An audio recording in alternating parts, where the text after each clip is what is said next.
Olá pessoal, que bom estar aqui de novo para mais uma aula, para mais um tempo de aprendizado, de estudo, de meditação na Palavra de Deus. Essas aulas que têm sido assim bastante edificantes, muito bom saber que você está aí do outro lado nos acompanhando, né, na nossa EBT, mesmo que ainda de forma remota, mas se Deus quiser em breve nós estaremos aí nos reunindo novamente. E hoje nós temos também um assunto bastante interessante, né? Assim como tem sido os outros temas das outras aulas. E se você é assíduo, né, tem acompanhado direitinho aí todos os domingos essas aulas da EBT, você tem percebido que essas reflexões têm acontecido no livro de Eclesiastes. Que livro importante, né? Que livro edificante, quantas reflexões, quantas sabedorias, que privilégio nós temos aí de debruçar sobre a Palavra de Deus, de meditar e aprender a cada dia mais. Hoje nós vamos já encerrando, caminhando para o encerramento da série, e nós já estamos em Eclesiastes, no capítulo 11. O livro possui 12 capítulos ao todo, e hoje nós vamos meditar em alguns versículos do capítulo 11. Então já aproveita aí esse momento, já abra aí a sua Bíblia, Eclesiastes capítulo 11, e à medida que nós formos discorrendo, à medida que nós formos aqui falando do assunto, nós vamos lendo os versículos que forem pertinentes. Esse é o dia que o Senhor fez, regozijemo-nos e alegremo-nos nele. Amém? Antes da gente entrar no assunto de hoje, propriamente dito, já que a gente está aí caminhando para o encerramento da série, eu gostaria de fazer uma breve recapitulação inicial. Em poucos minutos, só fazer uma breve retrospectiva daquilo que foi estudado até então. O pregador, né, o Salomão, o livro de Eclesiastes nada mais é então do que a busca desse homem pelo verdadeiro sentido da vida, e que muitas vezes nós também estamos nessa busca sobre o verdadeiro sentido da vida. Então, quando a gente pega lá os capítulos iniciais do livro de Eclesiastes, a gente percebe que Salomão começa uma reflexão a respeito da vida, a respeito do sentido da vida, das coisas que acontecem na vida. E a conclusão, né, à medida que que os capítulos vão sendo escritos, né, ele afirma que na vida tudo é ilusão, tudo é vaidade. É uma eterna mesmice. Então, nas palavras de Salomão, uma geração vem, sobrepõe a outra geração e vai se passando, né, as gerações numa eterna mesmice e nada faz sentido. Ele chega a afirmar que tudo é vaidade, vaidade de vaidades, tudo é vaidade. E ele ainda vai mais longe nesse diálogo que às vezes ele tem consigo mesmo. Ele se questiona, ele pergunta a si mesmo: que proveito tem o homem de todo o seu trabalho que faz debaixo do sol? Nada faz sentido.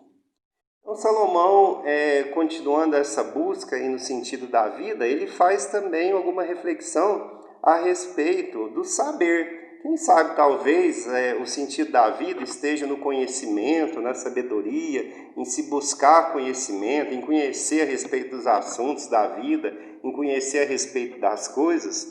Então ele diz assim: eu apliquei o coração a conhecer a sabedoria e a saber o que é loucura, e vim a saber que isso é correr atrás do vento. Percebam essa expressão aí também, que aparece bastante no livro, correr atrás do vento. Então, ele conclui também que a busca da sabedoria ou do conhecimento não é ali que é o verdadeiro sentido da vida. Não que isso não seja importante, mas por si, a busca do conhecimento não é suficiente. Então, talvez o sentido da vida esteja no prazer nas coisas. Então, a gente sabe que Salomão ele buscou de todas as formas o prazer. Tem um versículo que ele afirma assim: tudo quanto desejaram os meus olhos, não lhes neguei, nem privei o meu coração de alegria alguma. Ele edificou grandes obras, ele teve servos e servas, teve rebanho, ele amontoou para si tesouros, desfrutou o prazer com as mulheres, e mais uma vez a conclusão foi: eis que tudo era também vaidade e correr atrás do vento, e nenhum proveito havia debaixo do sol, nada disso o satisfazia. Salomão, então, seguindo aí no livro de Eclesiastes, a gente percebe que ele começa uma reflexão agora a respeito da brevidade da vida. É nas palavras de Tiago que a vida é como a neblina, né, que surge e logo se dissipa. Então o conflito se tornou ainda maior, o conflito no campo dos pensamentos, né, nessa busca de Salomão pelo sentido da vida, ao perceber que a vida é muito breve. Isso não é novidade para ninguém. A gente já teve a oportunidade, né, de falar a respeito disso em outras aulas também. E Salomão ainda percebe que as coisas ruins e coisas boas também acontecem para todas as pessoas, sejam elas justas, sejam elas ímpias, né? E que também há tudo, tempo para tudo, debaixo do sol. Outra expressão aí, debaixo do sol. Tempo de guerra, tempo de paz. Lembra que nós tivemos uma aula a respeito disso também? Tempo de nascer, tempo de morrer, tempo de rir, tempo de chorar. Então, dessa forma, Salomão vem escrevendo as suas reflexões, nessa sua busca no sentido da vida, e a conclusão que ele vem chegando aí no final do livro é que a vida é sim, ela é cheia de altos e baixos, ela é cheia de incertezas. E como que a gente deve lidar, ou qual que é a conclusão final, então, que Salomão chegou com as suas reflexões? Muitas pessoas, diante disso, diante dessa conclusão, às vezes até que meio depressiva, pessimista da vida, algumas pessoas tendem a ficar inertes, a ficar paradas, outras pessoas, pelo contrário, retrocedem. Mas o que a palavra de Deus nos ensina? O que Salomão chegou então à conclusão? Qual que deve ser a nossa postura diante das incertezas e das certezas da vida? Quando eu falo de incertezas, a gente sabe que a vida é assim, né? Cheia de incertezas. Mas a gente pode também ter algumas certezas da vida. Eu vou destacar aqui 4 dessas certezas, que também certamente você já sabe, é só para a gente recapitular alguma coisa aqui. Então, quais algumas certezas que a gente pode ter, que é consenso aí a respeito da vida? A primeira dessa certeza é que a energia e a disposição da juventude é incomparável. Por isso que Salomão, em determinado capítulo, vai dizer o seguinte: lembra-te, jovem, do teu Criador nos dias da tua mocidade, antes que venham os maus dias. Apesar de muitos jovens aí se deixarem dominar pela preguiça, sei que não é o caso de vocês, mas uma coisa que a gente não pode questionar é a respeito do vigor, da vitalidade que o jovem tem, da energia que o jovem tem. Isso daí é uma coisa inegável. Esses dias o meu carro estragou, comecei a ir para o trabalho a pé. Eu vou aproveitar para fazer uma caminhada, já que eu não moro muito longe, né, do meu trabalho. E após subir um aclive assim, eu vi que veio um jovem correndo atrás de mim, já estava ali todo esbaforido, né, ainda mais usando máscara e cansado, já pensando até em sentar no meio-fio para descansar um pouco, e de repente vem esse jovem correndo na subida ali como se estivesse caminhando tranquilamente. Aí eu pensei, falei, isso é o vigor da juventude, né? Eu já estou aí com os meus 40 anos, mas para minha decepção, logo após o jovem veio um senhor no mesmo pique, né? De máscara também, correndo. Eu falei, eu acho que o problema está em mim mesmo. Mas esse senhor certamente é uma exceção, porque se a gente for perceber aí até na biologia, né, todo o nosso corpo, a nossa maquinaria celular está aí a todo vapor, os nossos hormônios na juventude, isso é inegável. Essa disposição da juventude não pode ser comparada. Outra certeza que a gente tem na vida também é que esse vigor que a gente apresenta na juventude, à medida que os anos passam, isso vai diminuindo, né? Toda essa energia diminui com a velhice. Por mais que o idoso seja ativo, hoje, como eu citei no exemplo aí, tem muitos idosos aí que dão de 10-0 em mim, pelo menos, mas de regra geral, com o passar dos anos, com a velhice, o nosso vigor, a nossa disposição, ela diminui. Isso também é uma certeza, é uma constatação da vida. Outra certeza também, que já foi discutida aqui em outras aulas, é a respeito da morte, que a morte é inevitável. Então, alguns dizem que a única certeza que a gente tem nessa vida é a morte. E o poeta ainda diz assim que no relógio da existência, cada minuto da vida nunca é mais, sempre é menos. A morte, então, é uma certeza, é algo que todos nós passaremos. E outra coisa também que a gente pode ter como uma certeza da vida é que as nossas atitudes hoje, do presente, elas vão ter um reflexo no futuro, né? Que as nossas ações, as nossas atitudes, elas vão ter um reflexo no futuro, vão ter um reflexo inclusive na eternidade. Vai chegar um determinado momento que nós vamos ter que prestar contas daquilo que a gente tem feito ou fez na nossa vida.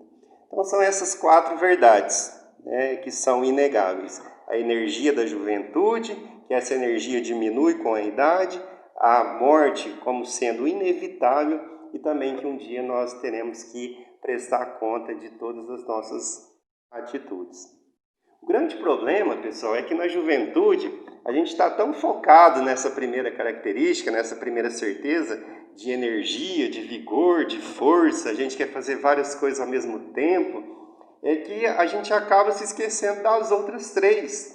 Então o jovem, muitas vezes, ele não tem esse tipo de consciência, esse tipo de pensamento de que um dia as suas forças vão esvair, que ele vai se tornar menos ágil, menos capaz fisicamente e até mentalmente. Às vezes muitos jovens vivendo aí também como se a vida nunca fosse acabar, que nem pensa em morte. Essa semana aí ficou bem evidente, um exemplo a respeito da morte do ator Tom Veiga, que vocês devem ter acompanhado, que manipulava aí o boneco, o Louro José. E uma das homenagens que me chamou a atenção foi da própria Ana Maria, quando ela disse que no curso natural da vida, ela esperava que ela fosse morrer primeiro, devido à idade.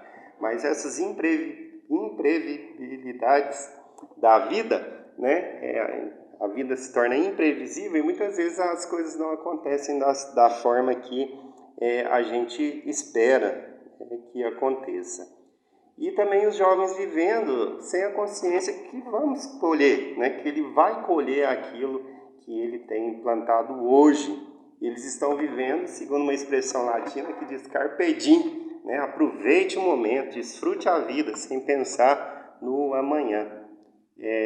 Da mesma forma que Salomão buscou o sentido da vida nos prazeres, nas mulheres, nas riquezas, nas grandes obras, e assim muitos jovens têm buscado esse sentido na vida, ou desfrutado da vida de forma leviana, de forma irresponsável, de forma nécia, sem pensar que as suas ações terão reflexo no futuro. O que vocês têm feito no presente? O que vocês têm semeado para o futuro? Você sabia que amanhã colheremos o que semeamos hoje? São questões que a revista, o nosso material de apoio traz, que são bastante intrigantes. E eu já disse uma frase do Augusto Cury em aulas passadas, que existem pessoas que são inteligentes e aprendem com os próprios erros, mas tem aquelas pessoas que são sábias que aprendem com os erros dos outros. Então, quando a gente traz uma mensagem dessa para a juventude, nós estamos dando a oportunidade para que vocês, jovens, errem menos. É lógico que a vida é feita de erros e acertos, mas se nós formos sábios, nós poderemos aprender, inclusive aí com a vida de Salomão, que tantos ensinamentos trouxe para a gente no livro de Eclesiastes. Então, por que eu estou trazendo esses questionamentos a respeito de futuro? Porque o título da lição de hoje é Visão de Futuro. E hoje nós vamos ter uma reflexão bem breve, mas não menos importante, não menos oportuna, é a respeito da visão de futuro. Então nós vamos pegar alguns versículos do capítulo 11, dos Conselhos de Salomão, que tem justamente esse objetivo, né, para que nós tenhamos um futuro promissor, para que nós saibamos administrar a nossa vida de maneira sábia, né, vivendo o presente, mas pensando também no futuro, tendo uma visão de futuro.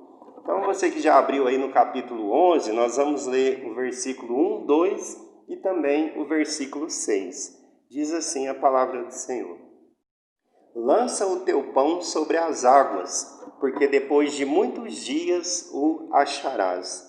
Reparte com 7 e ainda com 8, porque não sabes que mal sobrevirá à terra. Semeia pela manhã a tua semente, e à tarde não repouses a mão, porque não sabes qual prosperará, se esta, se aquela, ou se ambas igualmente serão boas. Lança o teu pão sobre as águas, porque depois de muitos dias o acharás. O que Salomão está falando? O que significa lançar o pão sobre as águas? Não sei qual que é a percepção de vocês, mas quando eu li esse versículo, eu ficava imaginando qual seria o significado dessa expressão, lançar o pão sobre as águas, e depois de muitos dias o acharás.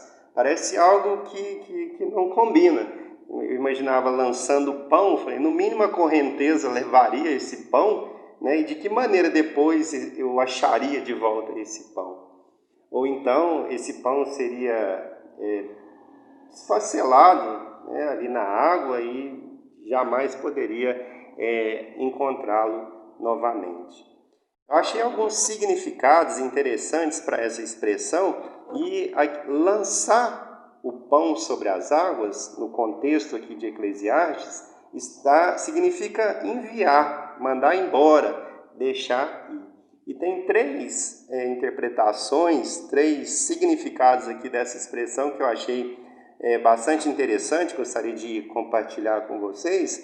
Um desses primeiros significados para essa expressão, Salomão pode estar se referindo ao comércio marítimo, o transporte de alimentos via mar. Então, lançar o pão sobre as águas era como se as mercadorias, os cereais que eram para venda, então eles eram colocados nos navios e lançados sobre o mar. Eles eram enviados pelas águas, então se refere ao comércio marítimo. E isso, na época, hoje ainda oferece riscos, mesmo com toda a tecnologia de navegação, com toda a engenharia naval, né, que produz aí navios bastante seguros, mas estava vendo no noticiário essa semana mesmo, um navio que está encalhado, correndo o risco de naufragar com vários carros 0 quilômetro, não sei se vocês acompanharam. Imagine na época, então, que se não dispunha de tanta tecnologia, e esse processo, esse comércio, ele era cercado de incertezas. Tinha toda a incerteza da natureza, todo o perigo de naufrágio, tempestade. A gente vê isso muito no livro de Atos, né, do apóstolo Paulo, nas suas viagens missionárias. Naufrágios eram constantes, piratas também cercavam ou ofereciam algum tipo de incerteza, algum tipo de perigo. Mas navegar era preciso. Tem uma frase que diz assim que o porto ele é o lugar mais seguro para um barco, mas o barco não foi feito para ficar ali. O seu destino ele é navegar. Então, nesse primeiro sentido, lançar o pão sobre as águas se refere a esse comércio marítimo, né? Então, o pão como sendo as mercadorias que deveriam ser lançadas ao mar para comercializar. E ainda tinha a insegurança de um bom negócio. Se conseguiriam vender aqueles materiais, conseguiriam trocar e aquele dinheiro ainda retornasse. O outro sentido também, que é bem legal, sobre lançar o pão sobre as águas, que depois de alguns dias você o achará, se refere a lançar o pão, a alimentar os peixes.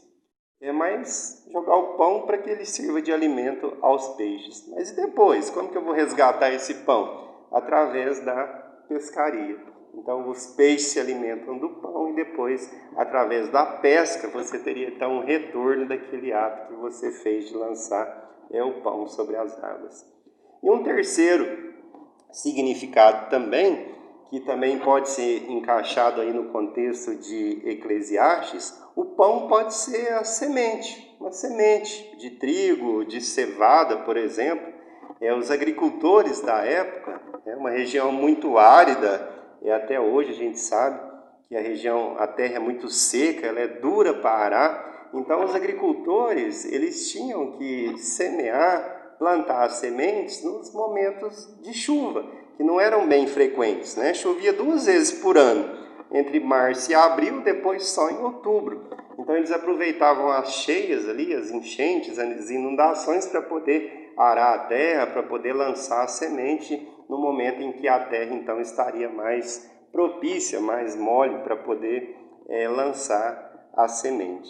E muitas vezes aqueles agricultores eles tinham uma difícil decisão pela frente.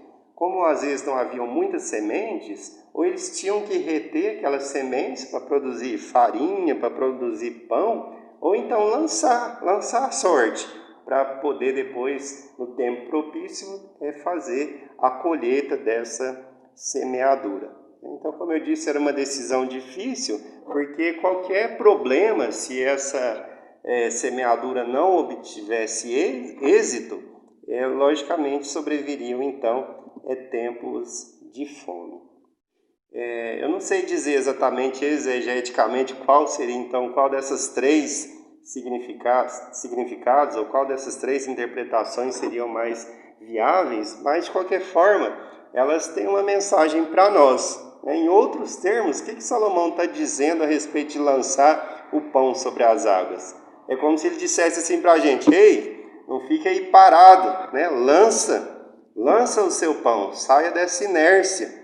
E ele ainda vai mais longe aí no versículo 2: reparte com 7, ainda com 8, porque não sabes que mal sobrevirá à terra. Então reparta com 7 e 8, seja ousado, aumente suas possibilidades, amplie suas fronteiras, né, os seus horizontes. E o versículo 3 ainda 6 diz assim: semeia pela manhã a tua semente, e à tarde não repousa a mão, porque você não sabe qual semente prosperará, se esta, se aquela, ou se ambas serão boas. Então, o recado do pregador aqui para nós, do sábio Salomão, é que nós não devemos usar as incertezas da vida como desculpa para a inércia, para não fazer nada. Eu sou de uma cidadezinha agrícola, né, que a agricultura é a grande base da economia, e muitas vezes eu fiquei pensando, assim, admirando a coragem dos agricultores. Talvez seja uma das profissões que mais requeira fé, que requeira assim, dependência de Deus, da natureza, porque a partir do momento que você lança semente, você está aí à mercê da natureza, do clima. Muitos agricultores fazem inclusive financiamento, já havia até alguns tomarem algum tipo de prejuízo porque a colheita não foi conforme o esperado. Então, lança o pão sobre as águas, saia da inércia. Não dá para falar em lançar sobre as águas sem lembrar rapidamente aqui de 2 episódios.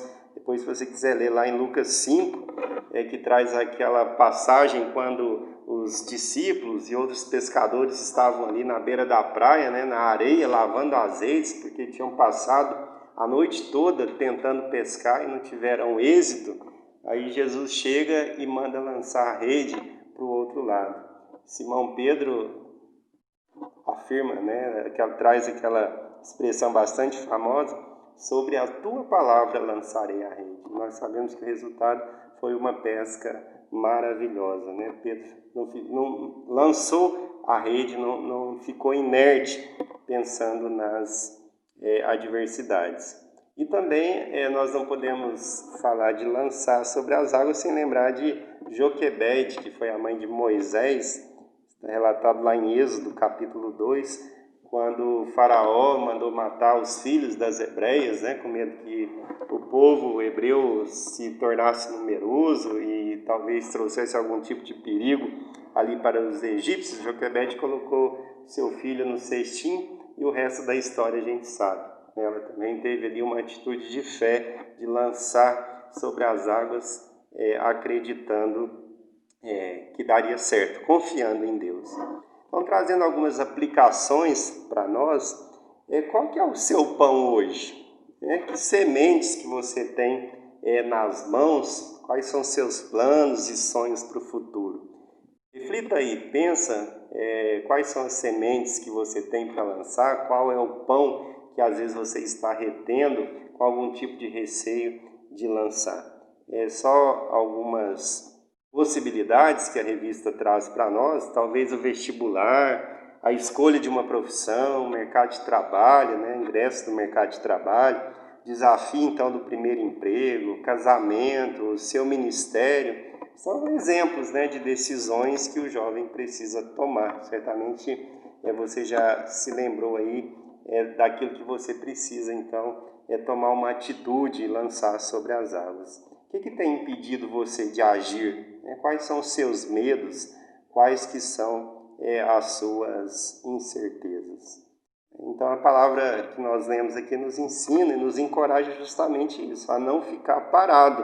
A nossa parte é lançar, sair da inércia, enfrentar, correr risco, semear. Confiar que os resultados vão ficar por conta daquele que é poderoso para fazer infinitamente mais daquilo que nós pedimos ou pensamos. Olha que interessante, Isaías 30, 23. Ele também lhe mandará a chuva para a semente que você semear, e a terra dará alimento rico e farto. Jó 5, 9 e 10, ele realiza maravilhas insondáveis, milagres que não se pode contar. Derrama chuva sobre a terra e envia água sobre os campos. Esse é o nosso Deus, Todas as incertezas não devem fazer com que a gente fique com um excesso de cautela, mas nós devemos agir com sabedoria, com fé, confiando em Deus e sem ansiedade. E já caminhando para o final, tudo bem, você pode falar, eu acredito então que a gente deve lançar o pão sobre as águas, mas eu sou meio cauteloso, eu prefiro esperar então as situações ficarem melhores, mais propícias. Então olha aqui que diz os versículos 4 e 5 do capítulo 11. Quem observa o vento nunca semeará, e o que olha para as nuvens nunca colherá. Assim como tu não sabes o caminho do vento, nem como se formam os ossos no ventre da mulher grávida, assim também não sabes as obras de Deus que faz todas as coisas. A gente tem essa mania mesmo, de muitas vezes deixar a fé de lado e tentar andar por vista. Uma mania talvez de deixar que todas as coisas conspirem a favor de determinada situação. A gente vive procrastinando, vive esperando tempos melhores. Eu vou dar um exemplo aqui que me veio à mente agora. Uma vez fui diagnosticado com cálculo biliar, a famosa pedra na vesícula. E o médico falou, olha Charles, isso não é uma cirurgia de emergência, mas pode esperar. Mas precisa operar, precisa tirar antes que ocorra alguma complicação. E eu fiquei então esperando o momento adequado, eu ficava pensando, tem que ser um momento do meu trabalho que está mais tranquilo, um momento que coincida então com a agenda da minha esposa, que não vai atrapalhar no serviço dela, tem que dar certo com os meninos na escola, porque eu que levo na escola, então eu fiquei esperando o momento certo, e o resultado foi que o negócio complicou, e aí não teve jeito, teve que correr mesmo para poder fazer essa cirurgia no tempo mais rápido. Então, muitas vezes a gente fica esperando os acontecimentos ao nosso redor, esperando as coisas melhorarem, para a gente tomar algum tipo de atitude. Nós temos que ter a consciência, pessoal, que nós não temos o domínio sobre tudo do que nos cerca. Por exemplo, das forças da natureza, um acidente, nós não sabemos qual que é o caminho da economia, da política, tem aí o fantasma do desemprego. Os versos 4 e 5, então eles nos ensinam que independentemente das circunstâncias, nós temos que agir, nós temos que ir à luta. Se não vamos à luta, a gente começa com um monte de desculpa, não é verdade? Quem nunca disse assim, estou muito cansado, não tenho tempo, eu não sou capaz. outra pessoa vai fazer, agora já está tarde demais, agora não é o momento certo, eu não tenho talento, eu não estou pronto, eu ainda estou com medo, né? Ninguém vai me ajudar, e se eu falhar? Pastor Lúcio teve uma palavra interessante essa semana aí em Casa com o Pastor, dizendo a respeito do medo de ter os sonhos frustrados. De repente a gente estabelece algumas coisas, alguns sonhos para a gente, e a gente tem medo de que esses sonhos se frustrem. Mas ele nos ensinou que quando os nossos sonhos são frustrados é porque não estavam de acordo com os sonhos de Deus. Acima dos nossos sonhos existem os propósitos de Deus. Então nós não temos que ter medo de que os nossos sonhos sejam frustrados. Se isso acontecer, e pode ser que aconteça, significa que Deus tem planos ainda mais altos, planos ainda maiores para nós, né?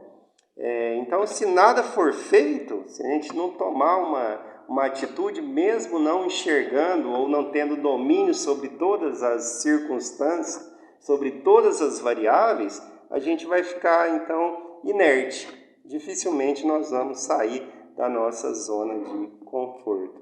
Então, a aplicação aqui já é bem evidente, né? Que nós não temos o controle, então, de todas as circunstâncias. Nem sempre todas as coisas estarão ao nosso favor, mas mesmo assim é tempo de semear, é tempo de lançar o pão sobre as águas, não é tempo de ficar olhando para as nuvens, mas é tempo de atitude, porque senão a gente acaba perdendo grandes oportunidades. Quem observa o vento nunca semeará, e quem olha para as nuvens nunca colherá. Então, concluindo, nós não precisamos chegar ao fim da vida com arrependimento. Olha que oportunidade ótima que a gente está tendo de refletir aí no livro de Eclesiastes com vários ensinamentos de Salomão. Nós estamos vivendo então no mundo, como nós vimos, que todas as coisas são temporais e estão morrendo. A beleza é temporária. A Bíblia fala, exemplo de Sara, né? Uma mulher que mesmo aos 60 anos foi desejada pelos egípcios, mas mesmo assim o seu marido Abraão precisou comprar ali em determinado momento uma sepultura para sepultá-la. A força do corpo também é temporária, tantas pessoas aí cultuando o corpo, uma busca desenfreada, tentando buscar sentido para a vida aí na beleza, na força, mas como nós dissemos, com a idade essa força chega ao fim. Nós temos exemplo na Bíblia aí de Davi, que matou leão, matou urso, né, e liderou exércitos, mas no final da sua vida ele teve que ser cuidado no leito de morte como criança. A sabedoria também, ela é passageira, o próprio Salomão cita isso também. Então avalie aí, se aí na sua vida hoje, e veja se você tem vivido o presente, mas semeando para o futuro, tendo a ideia ou constatando que aquilo que você semeia hoje é aquilo que você colherá amanhã. E o desafio que a palavra nos traz também é que nós devemos agir por fé e não por vista, apenas quando as situações estiverem favoráveis, não. Devemos confiar em Deus e lançar os nossos pães sobre as águas. E eu queria terminar só recitando aqui uma letra de uma música que é de autoria Tiago Cardoso, interpretada pela banda Sonhos e Visões. É uma música que eu gosto muito, que diz assim: eu não quero morrer com as sementes que o Senhor confiou em minhas mãos para plantar. Eu quero frutificar, quero multiplicar, quero chegar no final e dizer: obrigado, Pai, está consumado. A música ainda diz assim: tudo o que Deus tem para mim eu vou realizar. Sei que não vai ser fácil, mas não estou só. Não há o que temer. Deus te abençoe, que você seja mesmo encorajado com essa palavra, a sair de toda a inércia, a lidar com as incertezas da vida, sabendo que Deus tem planos para a sua vida, maiores até mesmo daqueles que os seus. Senhor, muito obrigado por esse tempo, que o Senhor aplique em nós a Tua palavra, que o Teu Espírito Santo, ó Pai, nos ajude mesmo, Senhor, a sair, Senhor, da nossa zona de conforto, que a gente possa andar por fé e não por vista, e que nós possamos seguir mesmo, firmes e confiantes no Senhor, ó Pai, que é autor e consumador da nossa fé. Muito obrigado. Você tenha um bom domingo e que Deus te abençoe. Um abraço.